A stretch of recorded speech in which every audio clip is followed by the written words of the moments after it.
ये दिल पिघला के सांस बना दूं, धड़कन को आवाज बना दूं, स्मोकिंग स्मोकिंग निकले रे धुआं। अरे सीने मैं जलती है अरमानों की अर्थी। तो कैसे हो चैंपियंस ऑफ द वर्ल्ड में O3DX Jay, the best wrestling creator on this subcontinent with the best wrestling audio. How dare you like question my decisions कि भाई सीएम पंक कैसे रुको यार, आएंगे हम उस पे भी। सबसे पहले आज की स्मैकडाउन में जो बाकी चीजें थी उसके बारे में बात कर लेते हैं। First of all Montez Ford and Ciampa के बीच मैच देखने को मिला। तो मेरे को ना एक चीज बड़ी वियर्ड लगी कि स्ट्रीट प्रॉफिट्स एक तो हील कैरेक्टर अपना प्रदर्शन करने की कोशिश कर रही है, and then you see Montez Ford behaving like a normal child, normal baby face kid, जो कि आराम से रिएक्शन उठा रहा है क्राउड से, and he is doing all that dance and all. But अब मेरे को पता नहीं चल रहा है कि सिर्फ वो एंजेलो डॉकिंस ही हील टर्न लेने वाला है या क्या होने वाला है। बट जो भी यहाँ से थोड़ी सिचुएशन ट्रिकी तो हो रही है, and what I am liking about this is कि at least they are trying something. क्योंकि इस मैच के बाद जब मोंटेज फोर्ड ने मैच जीत लिया उसके बाद चियांपा का ब्रेकडाउन देखने को मिलता है, विच मींस चियांपा का एक अलग कैरेक्टर दिख रहा है। जॉनी गर्गानो आता है चियांपा को बचाने के लिए कि भाई रिलैक्स हो जा, शांत हो जा। मीनवाइल चियांपा उसी पे चढ़ जाता है तो मोटर सिटी मशीन गन्स आती है जॉनी गर्गानो को कुछ ना हो इसीलिए, और स्ट्रीट प्रॉफिट्स नीचे खड़ी होती है। तो काफी ऐसा लगा कि इस टैग टीम डिवीजन में कुछ तो तहलका मचाने वाले, बट अगर इन्होंने बहुत ज्यादा क्योटिक करते तो कोई केयर भी नहीं करने वाला, बिकॉज अल्टीमेटली ब्लड लाइन है जिसकी तरफ लोग अपने ज्यादा टेंशन दे रहे हैं। तो आप इसको ज्यादा कॉम्प्लिकेटेड ना रखो तो ज्यादा ही बढ़िया रहने वाला है। LA Knight and Santosh Escobar के बीच मैच देखने को मिला। एले नाइट को बहुत बढ़िया पॉप मिली, एंड आई एम अभी रिसेंटली ना जॉन मॉक्सली का एक इंटरव्यू आया था जिसमें उसने एले नाइट के बारे में बताया था। बिकॉज अगर आपको नहीं पता तो एले नाइट और जॉन मॉक्सली पहले साथ में रहा करते थे, आज से 20 साल पहले, समझ रहे हो, सेम रूम में रहा करते थे, रूममेट हुआ करते थे। तो ऐसे में उन्होंने जो चीजें एले नाइट के बारे में कही कि ओवरनाइट सक्सेस है ये पूरी, जो कि 20 साल के बाद मिली है। तो ऐसे में बड़ा इमोशनल लगता है। LA Knight deserves all of this, but now आज ऐसा लगा कि शायद से चैंपियनशिप जाने वाली है, बिकॉज शिंसुके नाकामुरा ने वो पूरा वो डिस्ट्रैक्ट करने की कोशिश कर दी थी, बट अल्टीमेटली बीएफटी जो पड़ी, जो कि प्रॉपर आर्कियो टाइप लग रही थी आज जिस तरीके से उसने परफॉर्म करी थी, क्योंकि वो संतोष एस्कोबार ने उठाया था एंड देन उसको रिवर्स करके and all, but then Shinsuke Nakamura आके अटैक कर देता है। ये पता प्रॉपर कैसा हो रहा है, क्योंकि मैच के दौरान ही ना, मैच शुरू होने से पहले इनफैक्ट शिंसुके नाकामुरा ने वो वीडियो पैकेज चला दिया था जैसे वो सेथ रॉलिंस की राइवलरी के टाइम पे चला रहा था, वो एनिमे टाइप जो चीजें आ रही थी, और अब वो दोबारा से वही चीज कर रहा है। मैं कह रहा हूं दोबारा से उसी सेम लूप होल में मत फंसना, क्योंकि उसके बाद भी आपका कुछ नहीं हुआ, और अब भी अगर नहीं हुआ तो फिर बहुत बड़ा फेलियर हो जाएगा। इसके बाद कोई नहीं लेने वाला आपको सीरियस, ये लास्ट चांस है, ये तो सबको क्लियरली पता चल चुका है। सो ऐसे में LA Knight versus Shinsuke Nakamura obviously आगे चल के बढ़िया राइवलरी होने वाली है, बट आज तो बेचारे शिंसुके नाकामुरा ने एले नाइट को फोड़ दिया।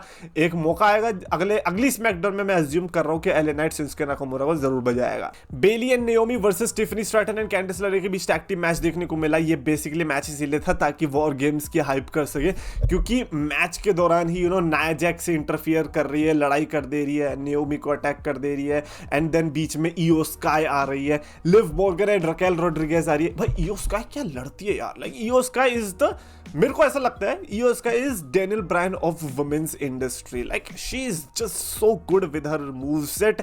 And then Liv Morgan and Raquel Rodriguez आते हैं। लिव मॉर्गन का रिएक्शन तब देखने लायक था जब रिया रिप्ली का थीम सॉन्ग बजता है। अब लाइक अब तो आदत हो जानी चाहिए।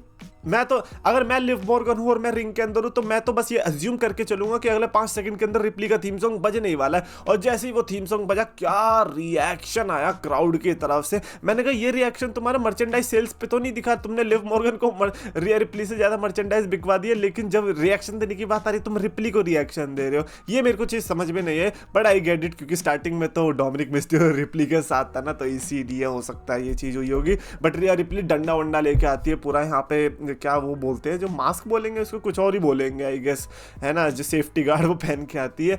रिया रिप्ली का ये कैरेक्टर बड़ा विशियस और हो गया, ऐसा लग रहा था अभी तक विशियस थी, बट अब लग रहा कि अब और ज्यादा हो चुकी है ये प्रॉपर वॉर गेम्स की बिल्डअप के लिए। एंड मैं इसमें कोई प्रॉब्लम भी नहीं निकालूंगा, बिकॉज अब वो बिल्ड करे तो प्रॉब्लम, ना करे तो प्रॉब्लम, तो फिर वो करे तो क्या करे। So I really enjoyed it. Chelsea Green and Bianca Belair and Blair Davenport के बीच भी मैच देखने को मिला। जो भी जीतेगा वो वुमेन्स की यूनाइटेड स्टेट्स चैंपियनशिप के टूर्नामेंट के लिए आगे बढ़ जाएगा।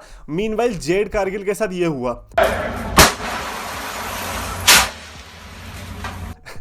मैच के दौरान हमें दिखाया जाता है कि जेड कारगिल कार पे पड़ी हुई है और जिसके चलते बियांका बेलेर वहां से निकल लेती है। वो प्रॉपर जो कोडी रोड्स ने किया था ना रैंडी ऑर्टन के साथ कि जब वो एम्बुलेंस में जा रहा था, कोडी रोड्स जा रहा था, वही बियांका बेलेर करती है कि जेड कारगिल एम्बुलेंस में जा रही है, बियांका बेलेर उसके पीछे पीछे जा रही है। मैं लगा भाई बहुत भाईचारा बहनचारा बढ़ रखा है डब्ल्यूडब्ल्यूई के अंदर, और इसकी वजह से चेल्सी ग्रीन मैच जीतती है। और रिएक्शन से आप पता लगा सकते हो कि यार ये जो चैंपियनशिप है ना ये जीती जा चुकी है।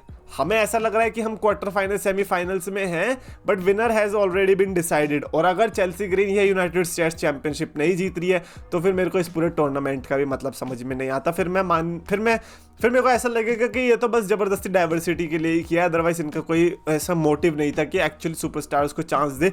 चेल्सी ग्रीन ने अर्न किया है, एक होता है ना डिजर्व और एक वो होता है, मैं कहता हूँ चेल्सी ग्रीन ने अर्न किया, उसने मेहनत करी है, उसको चैंपियनशिप दे दो उठा के, ठीक है ना। Cody Rhodes and Kevin Owens का प्रोमो सेगमेंट देखने को मिला था। आई लाइक कोडी रोड्स का आज का आउटफिट जो था, वो सूट बूट में नहीं आता तो अच्छा लगता है यार, है मैंने तो ये चीज नोटिस ही नहीं करी। कोडी रोड्स प्लीज यार ऐसे आउटफिट पहन के आया करो।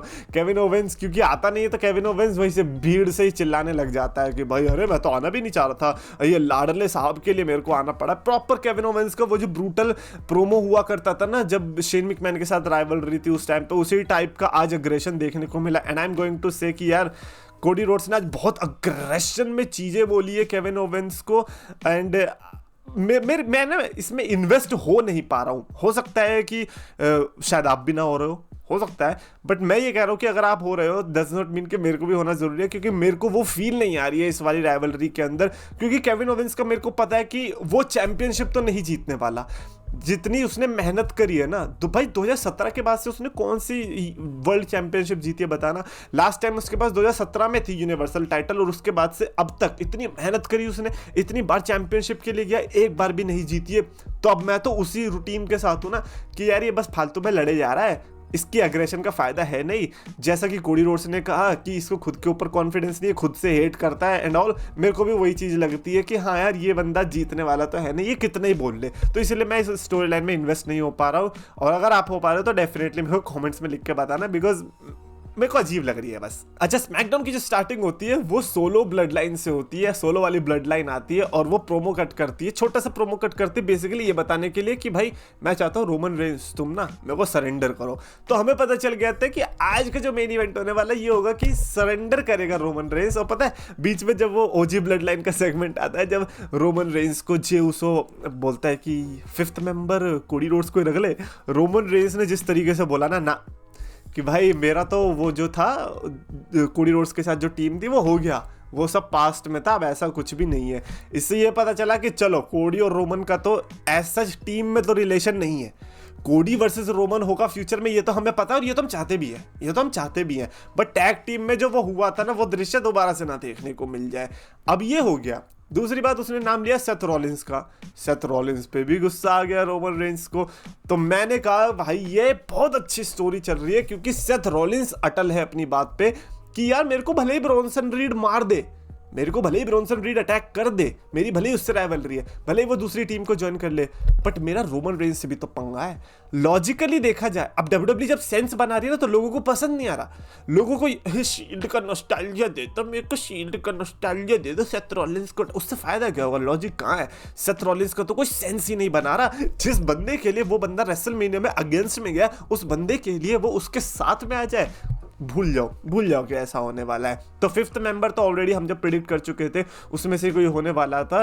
और लास्ट में जब वो सरेंडर करने की बारी आती है रोमन रेंस और पूरी bloodline, by the way aura unlimited, like Roman Reigns, Usos and Sami Zayn, दोबारा से गूज बम्स आ जाते हैं, पूरे प्रॉपर 2022 के वो दृश्य याद आने लगते हैं। एंड जब ये घुसते रिंग के अंदर पॉल हेमन जब आता, हाय हाय भाई, वो लेडीज एंड जेंटलमैन सुनना ही कान तरस गए थे भाई काफी टाइम से। पॉल हेमन प्रॉपर कॉन्फिडेंस में आता है, यही चीज बोलता है कि भाई 4 on 5 नहीं ये सब नहीं चाहिए, ये 4 on 5 का ड्रामा नहीं चलेगा, मेरी मैथ अभी भी स्ट्रांग है। तो वो 5 on 5 करने के लिए पता है कैसे बुलाता है, जैसा हमने भाई यार हम सबने यही तो प्रिडिक्ट किया था, मतलब सबने तो नहीं, सबने तो आपने देखा ना स्टार्टिंग में कमेंट्स कैसे कैसे आए थे, अबे तेरी हिम्मत कैसे हुई है चुनने की, सेथ रॉलिंस पता है, सेथ रॉलिंस को फूल दे, सेथ रॉलिंस को फ्लावर्स दे, सेथ रॉलिंस की इज्जत का, सेथ रॉलिंस ये, सेथ रॉलिंस वो सेथ रॉलिंस के उसमें घुसे रहे थे। लेकिन जब रियलिटी स्ट्रक करती ना तो बहुत तेज स्ट्रक करती, जैसे लाइटनिंग गिरती है ना सर पे, बिल्कुल उस तरीके से। और आज वही चीज हुई। हमने जो चीज बोली थी कि भाई पॉल हेमन आए और वो इंट्रोड्यूस करे अपने फॉर्मर क्लाइंट को, वो अलग बात है कि सर्वाइवर सीरीज में हम एक्सपेक्ट कर रहे थे, ये तो बंदा स्मैकडाउन में ही ले आया, and that was CM Punk. जो वो स्क्रैच हुई ना टीवी का, जो ग्लिच हुआ कल्ट ऑफ पर्सनालिटी के लिए, वो जीत गई भाई, जीत गई। मैंने कहा यार अब और क्या चाहिए, क्योंकि यहाँ से आप सिर्फ वॉर गेम्स का मैच देख रहे हो ना। अच्छा मैं तो कुछ ऐसे कमेंट पढ़ रहा था कि यार सीएम पंक को तो लाएंगे ऐसा मैच बचाने के लिए, ये मैच बचाने के, एक मैच खतरे में कौन सा है बे, पूरी सर्वाइवर सीरीज इस मैच पे टिकी हुई है। अब सीएम पंक के आने से सिर्फ इस मैच में इंटरेस्ट ये आया, ये इतनी सी बात नहीं है। फ्यूचर के लिए पंक वर्सेस रोमन तो बिल्ड हो गया, क्योंकि आज जिस टेंशन के साथ वो देख रहे थे, सीएम पंक ने क्लियर भी किया, माइक पे नहीं बोला लेकिन वैसे बोल दिया था जो कि हम पढ़ सकते हैं। उसने बोला it is not about you and me, it is about him, यानी कि it is about Paul Heyman.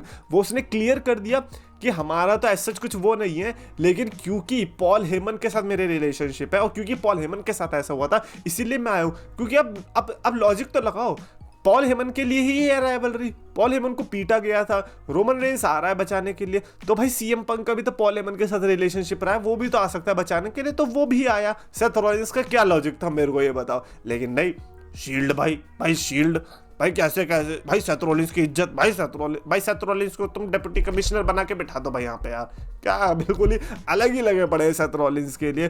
But I really loved it, जिस तरीके से ये प्रेजेंटेशन हुई। मैं सर्वाइवर सीरीज के लिए एक्सपेक्ट कर रहा था, बट पहले कर दिया तो चलो वो भी बढ़िया ही है। इतना ये भी बेचारे परेशान रहते ना कि कैसे हम इंट्रोड्यूस करें।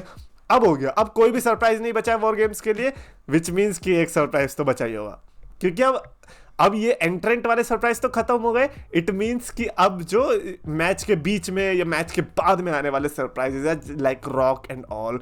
बट ओवरऑल आज की स्मैकडाउन मैन क्रेजी। उस मेन इवेंट ने ना 3.5 स्टार रेटिंग से उठा के इसको 4.5 रेटिंग पे पहुंचा दिया है। One of the best SmackDown ending में मैं इसको कह सकता हूँ। आई रियली एंजॉयड इट। डेफिनेटली आप कमेंट्स में लिख के बताना आपके थॉट्स रिगार्डिंग दिस। और अगर आपको वीडियो पसंद आए तो प्लीज लाइक करो, शेयर करो, चैनल सब्सक्राइब करो।